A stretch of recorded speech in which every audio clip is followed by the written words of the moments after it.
இது Friday afternoon. இன்னைக்கு லஞ்சுக்கு மாங்காவும், கத்திரிக்காய், அதுக்கப்புறம் முருங்கைக்காய் போட்டு சாம்பார் செய்யலான்னு சொல்லி தான் வந்து எடுத்து வச்சுட்ருந்தேன் காய்கறிலாம். ரசம், பொரியல்லாம் வந்து எல்லாமே வெரைட்டியா செஞ்சு சாப்பிட்றதுக்கும் வந்து தோண மாட்டேங்குது. இந்த வெயில்ல வந்து அதிகமா பசி எடுக்காததுனால. அதே மாரி பார்த்தீங்கன்னா, அடிக்கிற வெயிலுக்கு கிச்சன்ல பார்த்தீங்கன்னா, நல்ல வெயில் வந்து டைரக்ட்டா அடிக்கிறதுனால சமைக்கவும் முடிய மாட்டேங்குது. ஸோ பாயாசம் சாப்பிடணும்னு தோணுனதுனால கொஞ்சமா ஜவ்வரிசி இருந்தது. அதையும் ஊற வச்சுட்டேன். கரெக்ட்டா பார்த்தீங்கன்னா, 1 மாசத்துக்கு அப்புறம் தான் வந்து சின்ன வெங்காயம்லாம் கிடைச்சிருக்கு.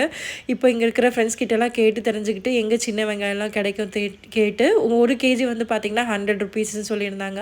ஸோ ஒரு ஃப்ரெண்ட் வந்து வாங்கிட்டு வந்து குடுத்துருந்தாங்க. ஸோ அதுதான் வந்து வச்சுட்டு இன்னைக்கு சாம்பார் போடுறதுக்காக வந்து யூஸ் பண்ணிகிட்ருக்கேன். 1 1/2 மாதம் கழிச்சு சின்ன வெங்காயம் யூஸ் பண்ணேன் சாம்பாருக்கு. ஸோ அதுக்கப்புறம் பார்த்தீங்கன்னா, பாயாசத்துக்கு பாலும் வந்து காய வைக்கிறதுக்கு வச்சுட்டு, ஒரு பக்கம் பாயாசம், அதுக்கப்புறம் சாம்பாருக்கு வந்து தேவையானதெல்லாம் வந்து டிவி பார்த்துட்டே ரெடி பண்ணிவிட்டு, எல்லாம் வந்து அட் அ டைமில் வந்து ஸ்டவ் பர்னரில் வந்து ஆன் பண்ணிட்டேன். பட் இந்த ஸ்கூல் டேஸில் பார்த்தீங்கன்னா, நம்ம மார்னிங்கே லஞ்ச் பேக் பண்ணுறதுனால காலையிலேயே வந்து எல்லா குக்கிங்கும் முடிஞ்சிரும். இப்போ பார்த்தீங்கன்னா, லீவ் விட்டதுலேருந்து 3 வேளையும் சமைக்கிற மாரியே இருக்குது. எனக்கு என்னமோ அந்த ரொட்டீன் தான் நல்லா இருக்கிற மாரி தோணுது. இது பார்த்தீங்கன்னா, காலையிலேருந்து நைட் வரையும் கிச்சன்லேயே இருக்கிற மாரி ஒரு ஃபீல் இருக்குது.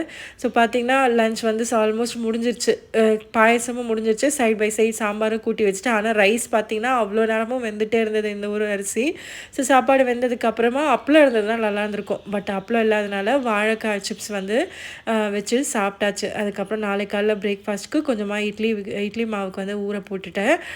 இந்த வீட்ல எல்லாமே செட் பண்ணியாச்சுன்னு சொல்ல முடியாது. இந்த ஒரு ரூம் பார்த்தீங்கன்னா, இன்னும் செட் பண்ணாம அப்படியே இருக்கு. என்ன பண்ணுறதுன்னு தெரியாம எல்லாமே ஒரு ஸ்டோர் ரூம் மாரி போட்டு வச்சிருக்கேன். ஸோ கொஞ்சமா டிவி பார்த்துட்டு இந்த துணியெல்லாம் மடிக்கலான்னு எடுத்து வச்சாச்சு.